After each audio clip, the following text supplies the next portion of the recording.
Assalamualaikum warahmatullahi wabarakatuh. Apa kabar Ananda semua? Mudah-mudahan Antuna semuanya dalam keadaan sehat dan semangat ya. Hari ini kita akan belajar bagaimana langkah-langkah mudah dalam menulis sebuah teks eksplanasi. Nah, silahkan disimak video pembelajaran berikut ini ya.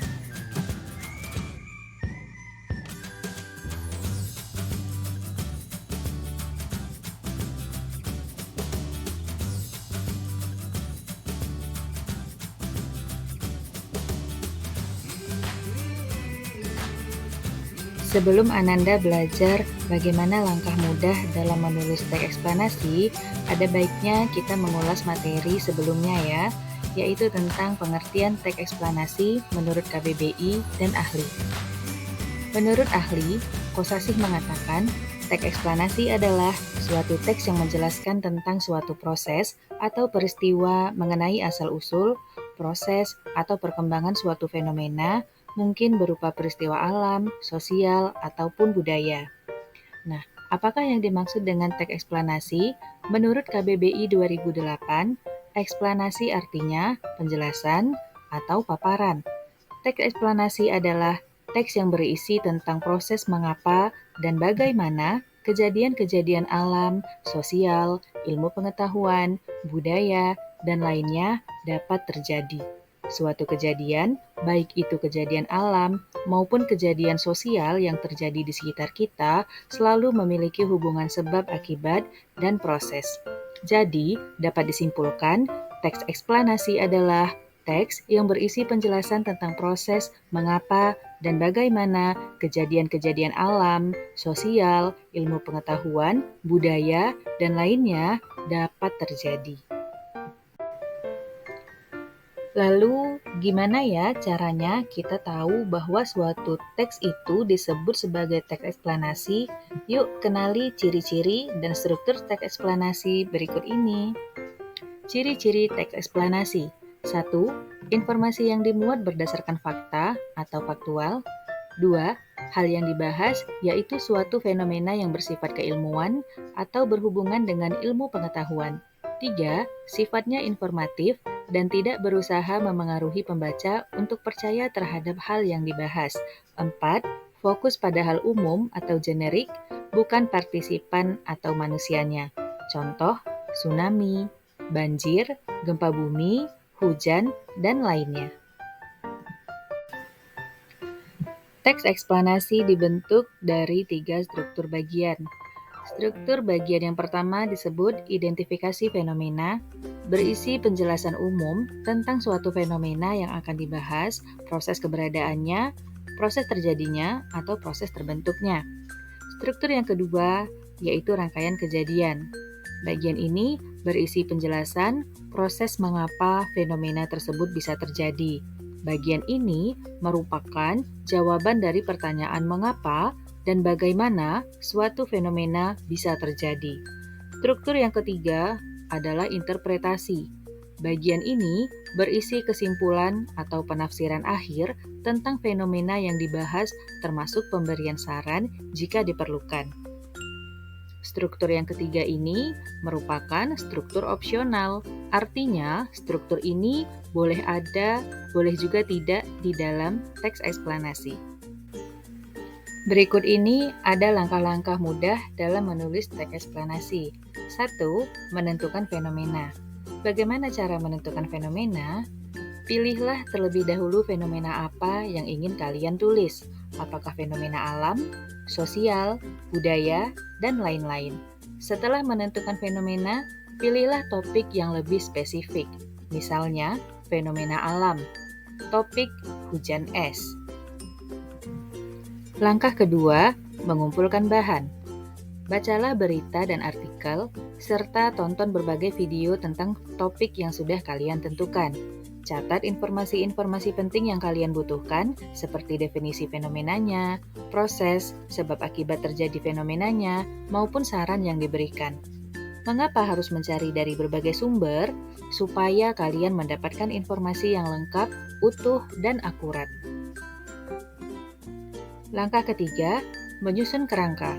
Menyusun kerangka artinya memecah topik ke dalam beberapa subtopik, lalu menyusunnya secara sistematis dan logis. Contoh, topik hujan es. Pernyataan umum, pernyataan singkat tentang hujan es. Definisi hujan es, rangkaian kejadian, sebab terjadinya hujan es, proses terjadinya hujan es, dampak hujan es. Lalu, bagian interpretasi, ulasan penulis tentang hujan es, dan saran tentang cara berlindung ketika hujan es turun. Langkah keempat, mengembangkan kerangka. Kembangkanlah subtopik yang telah kalian buat dalam beberapa kalimat, seperti contoh yang tadi. Lalu, hubungkanlah setiap kalimat menjadi kalimat yang padu dan koheren. Bagaimana Ananda? Mudah bukan menulis teks eksplanasi? Nah, mari kita coba menulis teks eksplanasi fenomena alam dengan topik hujan es. Ternyata baru-baru ini di Kota Pekanbaru juga pernah loh mengalami peristiwa yang satu ini. Nah, sebelum belajar menulis teks eksplanasi tentang fenomena alam bertopik hujan es, mari kita simak dulu cuplikan video tentang hujan es yang pernah terjadi di Kota Pekanbaru berikut ini. Hujan deras disertai angin kencang baru saja terjadi di Kota Pekanbaru, Provinsi Riau dan sekitarnya. Hari ini Sabtu tanggal 25 Maret tahun 2023 sore, sekitar pukul 17 waktu Indonesia Barat. Bahkan di beberapa lokasi terjadi fenomena langka yakni hujan es turun sebesar biji kurma. Tidak sedikit warga mengabadikan momen hujan es itu, menggunakan HP dan menyebarkan informasi kejadian melalui berbagai kanal sosial media masing-masing. Tentu fenomena aneh yang cukup langka yang terjadi di Kota Pekanbaru ini, berupa hujan es membuat heboh masyarakat sekitar. Hujan es tersebut berbentuk bulatan-bulatan kecil berwarna putih. Sementara itu, Prakirawan BMKG Pekanbaru Yasir mengatakan, fenomena hujan es yang terjadi hari ini disebabkan oleh pemanasan yang cukup tinggi, dimulai dari pagi hingga siang atau sore hari, sehingga proses pembentukan awan menjadi masif, dan ini biasanya terjadi pada masa-masa transisi, dan akibat dari pembentukan awan menjadi masif tersebut, fenomena yang biasanya akan terjadi adalah berupa angin puting beliung ataupun hujan es. Jadi, fenomena yang baru saja terjadi di Kota Pekanbaru ini, cukup mengejutkan warga.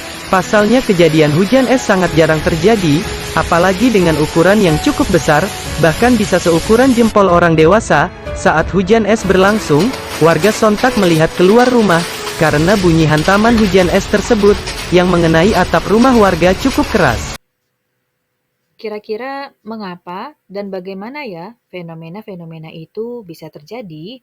Nah, jawaban dari pertanyaan di atas dapat dijelaskan melalui teks eksplanasi. Nah, perhatikan contoh teks eksplanasi tentang fenomena alam bertopik hujan es berikut ini. Hujan es. Hujan es merupakan fenomena alam yang tidak terjadi begitu saja. Berdasarkan ilmu meteorologi, hail atau hujan es adalah presipitasi dengan bentuk bola-bola es. Bola-bola es terjadi karena melewati kondensasi uap air yang sangat dingin, kemudian melewati atmosfer yang berada di lapisan atas level beku. Ukuran dari es yang terbentuk akan sangat besar, maka dari itu, ketika turun ke bumi, meskipun suhunya hangat, es tidak akan mencair secara sempurna. Yang menarik, fenomena hujan es ini terjadi tidak hanya di negara subtropis, namun sering juga terjadi di wilayah ekuator. Hujan es dapat muncul melalui dua cara. Pertama, adalah turun ke area lebih rendah dan hangat, sehingga terjadilah hujan meskipun tidak semua es mencair dengan sempurna. Kedua, hujan es terjadi melalui proses riming, yaitu keadaan ketika uap air tertarik ke permukaan dan mengalami proses pengembunan yang mendadak. Hal tersebut kemudian membuat uap air tersebut membentuk es berukuran besar. Bukan hanya itu, beberapa kejadian menunjukkan hujan es terjadi bersamaan dengan puting beliung. Hal ini dapat terjadi karena ada awan berjenis CB atau sel tunggal berlapis yang terletak sangat dekat dengan permukaan bumi. Keadaan seperti ini ternyata juga bisa terjadi pada awan multisel vertikal. Hujan es ini akan terjadi secara horizontal kurang lebih 3 hingga 5 meter dengan waktu 3 hingga 5 menit. Bentuk dari awan ini seperti bunga kol, sehingga dikenal juga dengan sebutan awal cumulonimbus. Nantinya awan yang di dalamnya terkandung uap air akan tertiup angin ke daerah dingin, lalu akan mencapai dew point atau titik embun. Hal tersebut menyebabkan terjadinya pengembunan dan jatuh sebagai hujan karena volumenya yang berat. Apabila sudah menjadi air, maka angin termis akan meniupnya ke ketinggian dengan suhu di bawah titik beku dan membuatnya menjadi es. Adanya ikatan antar molekul es membuatnya jatuh dengan bentuk tidak beraturan yang dikenal dengan hujan es. Ukuran es ini bahkan bisa mencapai kepalan tangan. Meskipun Indonesia berada di daerah tropis, namun hujan es juga pernah terjadi. Akibat dari fenomena ini bisa menimbulkan kerusakan yang cukup serius. Contohnya, pada kaca dan jendela, pengaruh terhadap penerbangan, otomotif, bidang peternakan, dan masih banyak lagi.